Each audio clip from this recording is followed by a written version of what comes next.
Beautiful day, Patriots. How are you?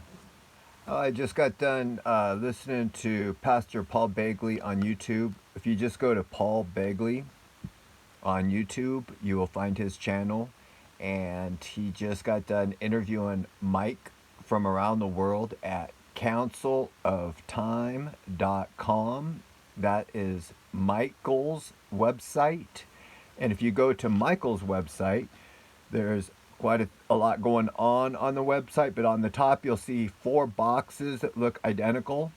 On the third box, you will find archives and a few different categories. In the third box, you'll see the archives, and you can go there and listen to that show. Now, tonight was an hour's worth of interview and way too much to discuss. Way too much for me to get into here. We're going to talk about a couple different things. These are for people. Okay, now anybody that's has any kind of awareness around them kind of is getting it now, right? That something isn't right. Something just doesn't seem right. If you want to and you think you can handle the truth and want to see the big picture, go to Paul Begley's, listen to tonight's show. Mike is really starting to let a lot of things out. We know in America we are asleep. What? No, we're not. Most Americans have no clue what's going on around the world.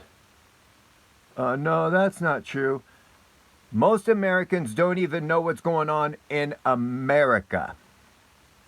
Right now, America can think of just one thing, and that is total politics and identity. And how we can separate ourselves from yourselves and them against us and me and you. It's crazy. That's all Americans can do is think about themselves. They have no clue what's going around the world. Tell me the truth. I am right now. Go listen to Pastor Paul Begley on YouTube. Now, when you go and listen to, he's got probably an hour and a half, 2 hour show tonight. And when you go and listen to the show, Mike's interview will be somewhere in the middle of it, and you're going to have to go and find. I don't have the timestamp yet to know where it is. It has not been posted yet. When you go there and find Mike's interview with Pastor Paul, one of the very first things that they talk about is what I'm going to talk about and show and we'll discuss right now. Okay? Because again, if you know now, you've got to be able to be aware that something doesn't seem right. There's way too much, the storm action all over the world. There's way too much, earthquakes happening all over the world. There's way too much. Everybody's into this. The one world government is here, and if people can't grasp that. See, the thing is that Americans think that if an American voter fraud election thing becomes proof that the whole rest of the world's going to just fall right into place. You mean the COVID just stops everywhere and all those countries' lockdowns stop? You see what I'm saying? Americans don't have a clue what's going on the bigger picture.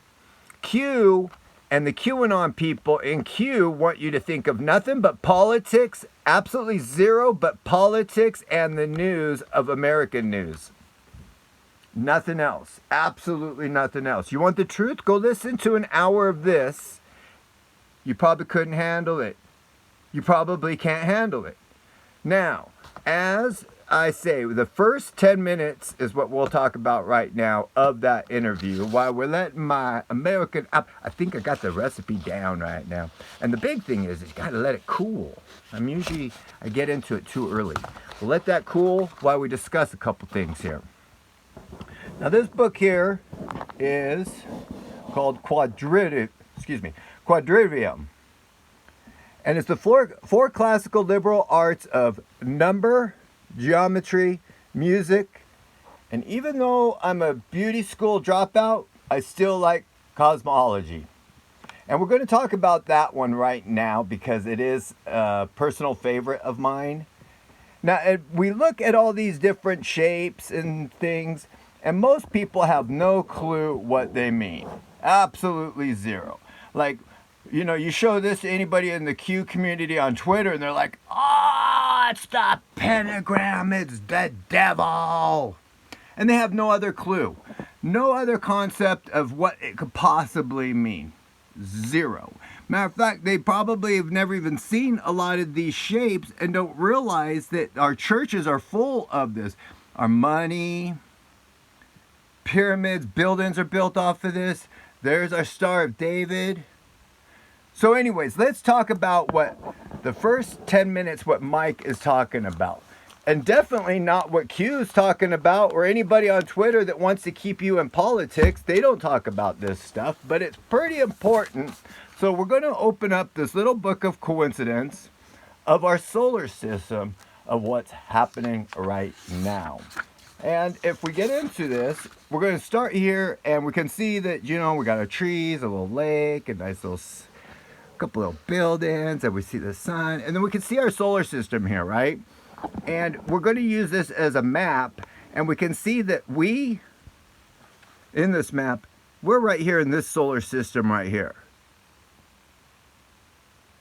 This isn't our houses. Do you have houses like that?